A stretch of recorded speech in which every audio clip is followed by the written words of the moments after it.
Bonjour Damien Abad. Bonjour. On aura ce soir une première idée du niveau de perturbation avec la grève qui commence ce jeudi à la SNCF, à la RATP et dans beaucoup de services publics.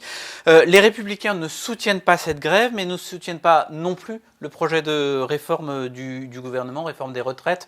Au fond, qu'est-ce que vous lui reprochez à ce projet ? D'abord, les Républicains soutiennent la majorité silencieuse, tous ces Français qui vont être victimes des blocages, de l'immobilisation, et dans le même temps qui vont avoir une non-réforme. Ce que nous reprochons au gouvernement, c'est justement cette confusion qui crée de l'anxiété, cette confusion qui fait qu'en fait on va aboutir à une non-réforme, parce que le gouvernement n'a pas le courage de dire la vérité, n'a pas le courage tout simplement de dire sur quoi il va transformer les choses. Est-ce qu'il va allonger la durée de cotisation, est-ce qu'il va reculer l'âge légal, ou est-ce qu'il va baisser le niveau de pension des Français ?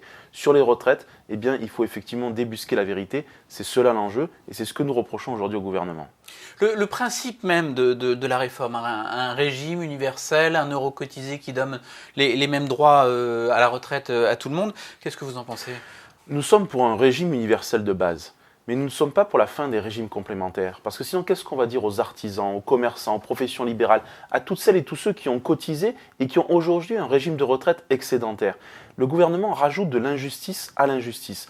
Le but de cette réforme des retraites, ça ne doit pas de rajouter de l'injustice, ça doit être de corriger les injustices existantes. Et donc, nous défendons le principe du régime universel de base, puis le maintien des régimes complémentaires et surtout la fin des régimes spéciaux au nom de la justice et de l'équité entre les Français. Mais justement, on vous sent un peu moins à l'aise pour critiquer certains points comme la suppression des régimes spéciaux qui sont une vraie demande de toute une partie de votre électorat. Non, pas du tout, on est très à l'aise. Et ce que nous reprochons au gouvernement, c'est de dire dans le même temps qu'il va supprimer les régimes spéciaux et en même temps qu'il va maintenir la clause du grand-père de manière générale et automatique. Nous disons qu'il faut une extinction progressive sur 8 à 10 ans de ces régimes spéciaux au nom de la justice entre les Français, parce que cela permettra de dégager 6 milliards d'euros. Et ce que nous proposons, c'est d'en réinjecter la moitié pour soutenir les petites retraites et pour soutenir les pensions de retraite, les pensions de réversion par exemple. Ni pour la grève, ni pour le gouvernement, les Républicains se retrouvent un petit peu dans la situation dans laquelle ils étaient l'année dernière face aux Gilets jaunes. C'est pas une situation très confortable. Oui, mais la différence, c'est que cette fois-ci, on sera force de proposition. La différence, c'est que cette heure-ci, on va s'adresser aux Français de manière cohérente en tenant un cap. Ce cap, c'est celui de la réforme, mais celui de la réforme juste. On a un gouvernement qui propose une réforme injuste. On a des Français qui vont descendre dans la rue. En quoi elle est injuste ?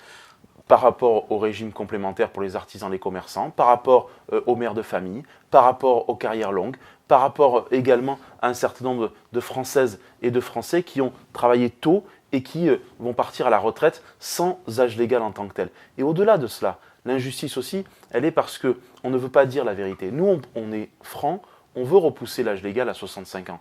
Parce que cela, ça permet d'économiser 10 milliards d'euros et ça permet de résorber le déficit du système de retraite et ça permet surtout d'assurer l'avenir de la retraite par répartition pour nos enfants et nos petits-enfants. Le gouvernement manque de franchise. Oui, manque de franchise, de clarté et de vérité. On voit bien cette confusion. La dernière en date, c'est la sortie de M. Delevoye sur le fait que la solution au système de retraite, c'était l'immigration. On voit bien que finalement, on jette des ballons dans la nature, mais qu'on ne sait pas où on va. Le gouvernement navigue à vue. Il y a eu 2 ans de concertation. On n'a toujours pas de texte sur la table. Ce matin, nous demandons clairement à ce que le gouvernement présente un projet de loi, dise la vérité aux Français et dise quel est le contenu de cette réforme. Et à ce moment-là, vous vous positionnerez clairement également ? Bien sûr, mais on n'attendra pas cela pour se positionner. Nous-mêmes, nous allons produire un texte. Parce que nous-mêmes, nous pensons effectivement que les Républicains sont une force d'opposition, mais aussi de proposition qui doivent interner l'alternance politique. Je rappelle simplement que les grandes réformes des retraites, c'est la droite qui les a faites en 2003, en 2010 et même en 1993. Et donc sur ce sujet-là, nous n'avons pas à rougir. Alors justement, vous parliez de vos propositions. Du côté de LR, on en est un peu resté au projet de François Fillon à la présidentielle, notamment l'âge légal reporté à 65 ans. Est-ce que ces propositions, vous allez les actualiser, les renouveler et quand ? Oui, il faut certainement les actualiser, mais le projet présidentiel était une bonne base parce qu'il mettait plus de justice entre les Français, du public comme du privé, entre ceux du régime spécial comme ceux du régime général. Après, ce qu'il faut travailler, c'est la redistribution. Moi, je crois qu'il y a une partie qui doit être consacrée au déficit et une partie à la redistribution, notamment sur les petites retraites. Par exemple, on pourrait réindexer les 1000 premiers euros au niveau du revenu moyen des Français. Je pense qu'il y a des choses à faire, qu'il y a des propositions à travailler. Alors le gouvernement va vous dire, nous on met par exemple une retraite minimale à 1000 euros, ça va dans le bon sens ? Oui, ça va dans le bon sens. Ce minimum-là est important, il va dans le bon sens, notamment pour les pensions agricoles. Mais ce que nous disons aujourd'hui, c'est qu'il y a aujourd'hui des Français, avec le système par points, qui vont voir leur niveau de pension diminuer. Et ça, nous ne l'acceptons pas. Nous devons poser comme principe de base la non-baisse des pensions pour l'ensemble des Français.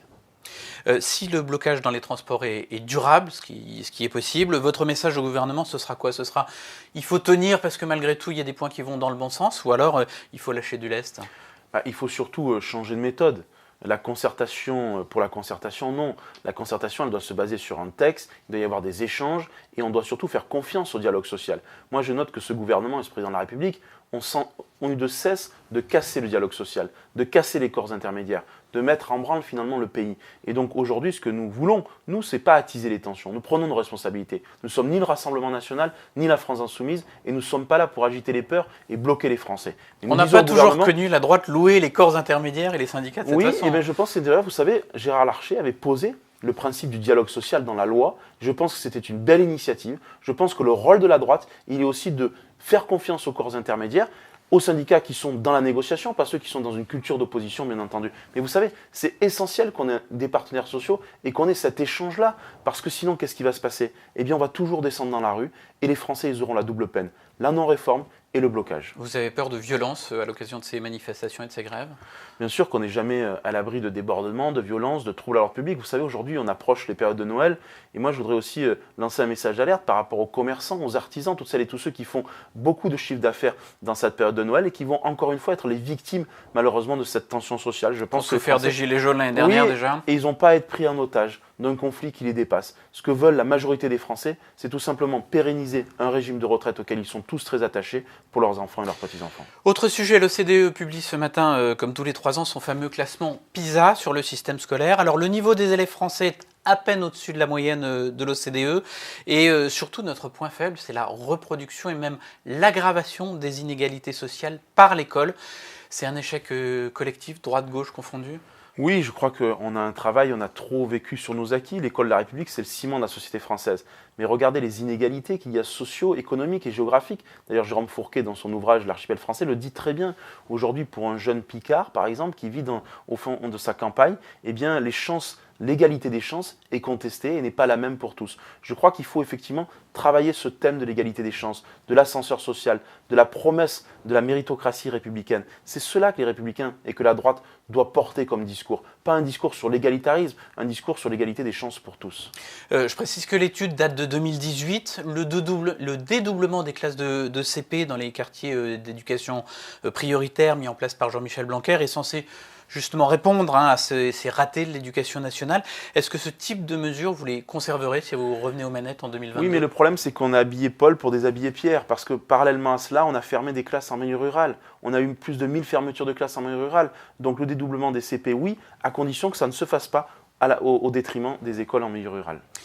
Emmanuel Macron est aujourd'hui à Londres pour le sommet des 70 ans de l'OTAN. Il va en gros suggérer à nos alliés de réorienter l'Alliance Atlantique vers la lutte contre le terrorisme, car il considère qu'il n'y a plus tellement de danger du côté de la Russie.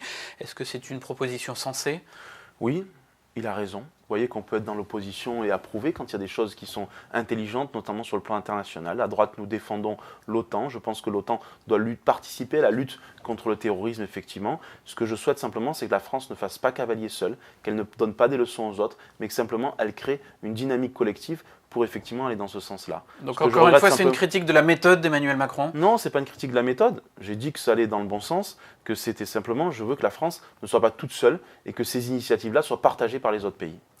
Un dernier mot, depuis un mois et après la claque des européennes, Christian Jacob est aux commandes des Républicains. Vous-même, patron des députés LR, qu'est-ce qui a changé depuis ?